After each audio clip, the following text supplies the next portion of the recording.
Hi there, welcome to another video. I'm Tom, and in this video I want to talk about a cool new feature that's just come out for Adobe Lightroom that I think is pretty exciting. Let's check it out.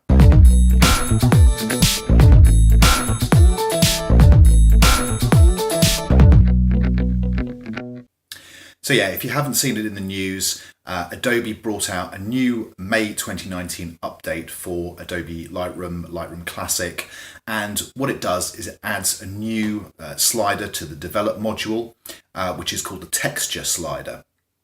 And I've been having a little play with this, and I'm pretty excited about some of the possibilities. So I wanted to just do a quick video and show you a few images and what I've worked out about this slider so far. I don't want to go into too much detail in this video because I'm a firm believer that the best way to learn about these features is to use your own images and play with them yourself and do it hands-on. But this is just going to give you some basic pointers as to what the feature does so that you can get started more quickly.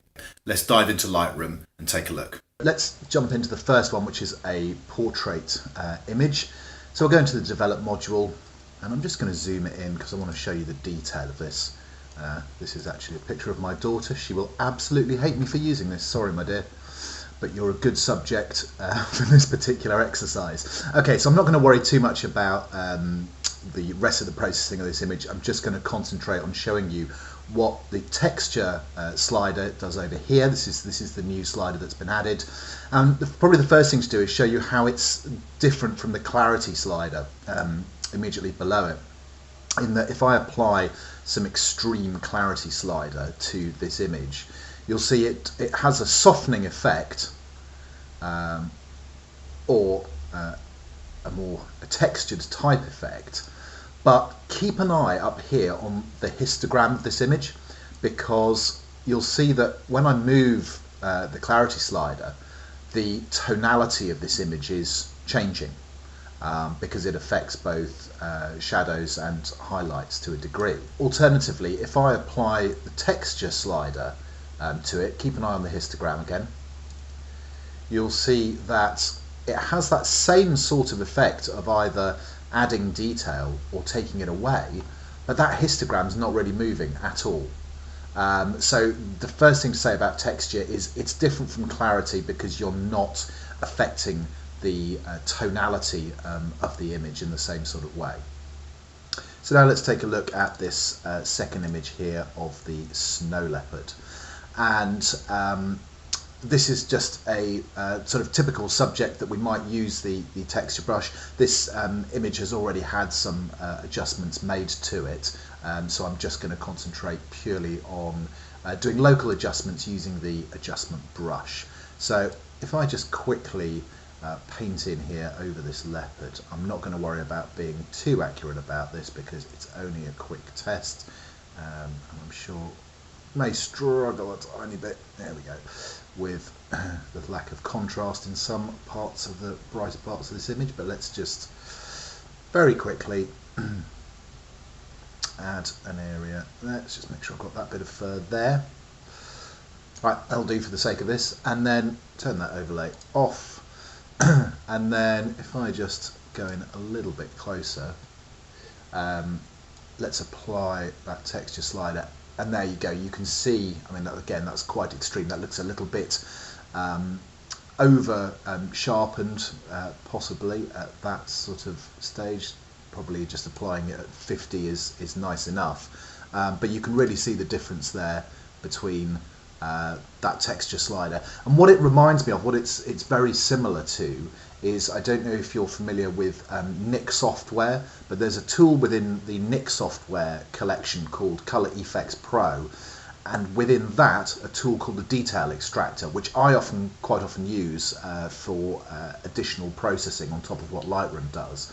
And the closest thing that I can see to texture and how it works is actually the detail extractor in Nik. It does a very similar job in as much as it's like sharpening, but I think what you can see here is that it doesn't apply nearly so much noise to the image. If I just took this back down and then applied the same sort of level of sharpness to it, I don't know if you'll be able to see this on the video as well as I can on my screen, but there's a fair degree more noise introduced into the image by using sharpening as opposed to using texture.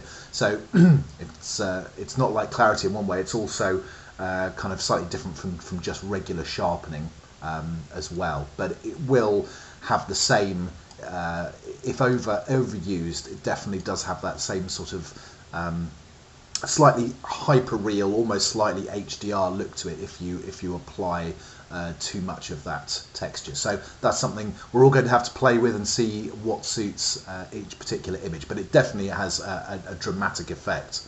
If I just pull this back, you can probably see there's quite a difference in the amount of detail that suddenly pings to life when I add that texture into the image. So let's go back to our third image, and what I've done with this image is I've just preset something up to show you here. Let's just make sure this fits the window.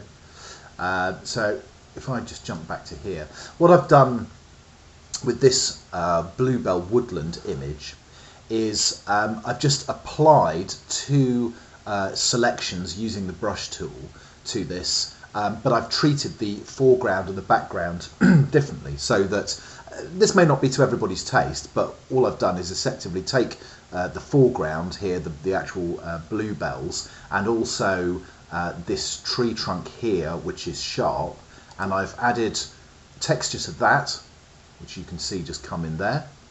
So this now has a really nice, that's really improved the texture on that bark, and also just in general in the bluebells here. But then watch the background when I jump to the next step, because rather than this being whole area here being quite as sharp as it is, if I put in the next adjustment there, you'll see that that's created a kind of soft, painterly, slightly sort of dreamy kind of feel, but just to the background of the image. Again, without messing at all with the tonality of the image, so it's not the same as applying clarity would be. But I quite like this. This may not be to everybody's taste, but I quite like the idea of being able to use this texture tool locally to both soften and sharpen various elements of the image independently, and I certainly think it's done quite a nice job with this image. So that's just three quick ways, three images to showcase how I think this new texture slider is a pretty cool feature in Adobe Lightroom. So I hope that was useful information. I'm certainly looking forward to making some new images and using the texture slider on them. Let me know in the comments below how you guys get on, and if there's anything that I didn't cover here that you discover about it. If this was useful information, please do hit the like button, and if you're not subscribed already, I do produce regular content, so make sure you've hit the subscribe, hit the notification bell, and then you'll know whenever I publish new interesting useful videos. There'll be another gear related video coming this week. I've just ordered myself a little treat, the DJI Osmo Action camera, because I want to see if that's a genuine tool that I can use for vlogging going forward.